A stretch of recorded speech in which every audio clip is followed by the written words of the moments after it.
Alors voici maintenant ce qui faisait la grande puissance de la France, les pays de la francophonie.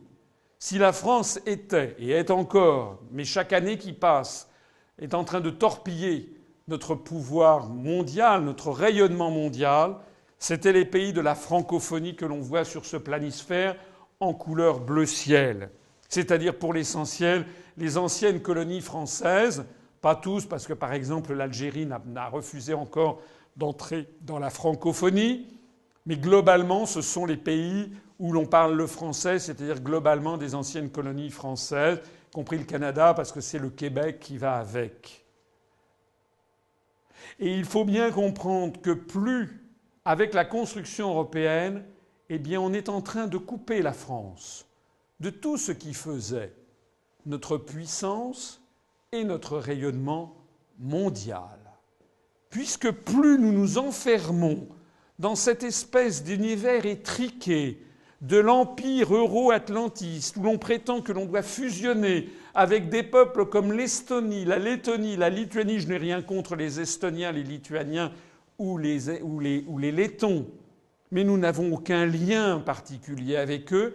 En revanche, nous avons des liens avec des pays d'Afrique très importants dont nous nous coupons progressivement, parce que la construction européenne est une construction, dans son essence philosophique, qui est une construction raciste. Creusez l'européisme, vous trouverez tout de suite, ou en tout cas très rapidement, le partisan de l'Europe qui vous dira « mais oui, mais si jamais on ne fait pas l'Europe, vous vous rendez compte, les Arabes, vous vous rendez compte, les Noirs, les Indiens, les Chinois ».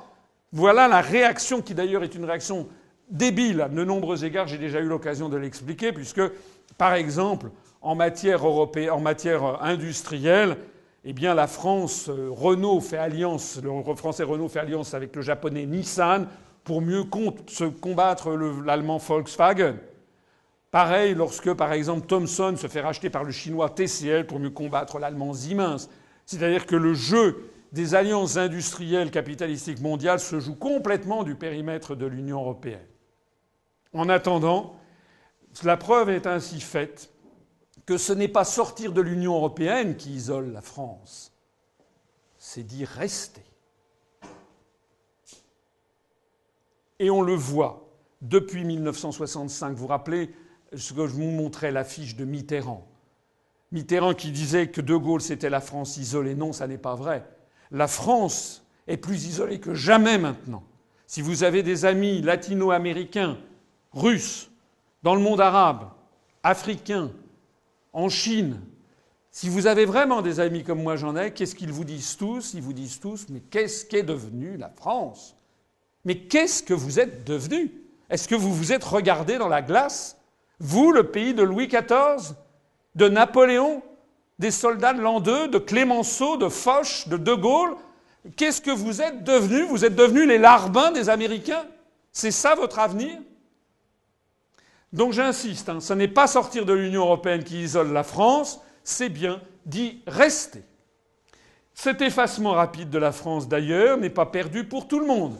En voici un exemple parmi des dizaines d'autres. Le 1er novembre 2006, le président chinois Hu Jintao a rencontré à Libreville le président gabonais Omar Bongo, qui est décédé depuis lors, mais maintenant c'est son fils. Regardez cette affiche. Alors on va me dire « ah oui, vous êtes pour la France-Afrique ». Non, je ne suis pas pour la France-Afrique. Je suis pour des rapports totalement rénovés entre la France et les pays d'Afrique. Mais ce que je dis, c'est que ceux qui en ce moment se battent contre la France-Afrique ont plusieurs métros de retard. Parce que maintenant, c'est plus du tout comme ça que ça se passe. Dans les années 70, on avait Pompidou avec Bongo quand il allait à Libreville. Et puis à la fin des années 70, c'était Giscard avec Bongo. Et puis dans les années 80, c'était Mitterrand avec Bongo. Et puis après, dans les années 90-2000, c'était Chirac avec Bongo. Et maintenant, c'est Hu Jintao avec Bongo. Voilà la situation dans laquelle est en train de nous amener l'Union européenne, la disparition de notre pays de la scène mondiale.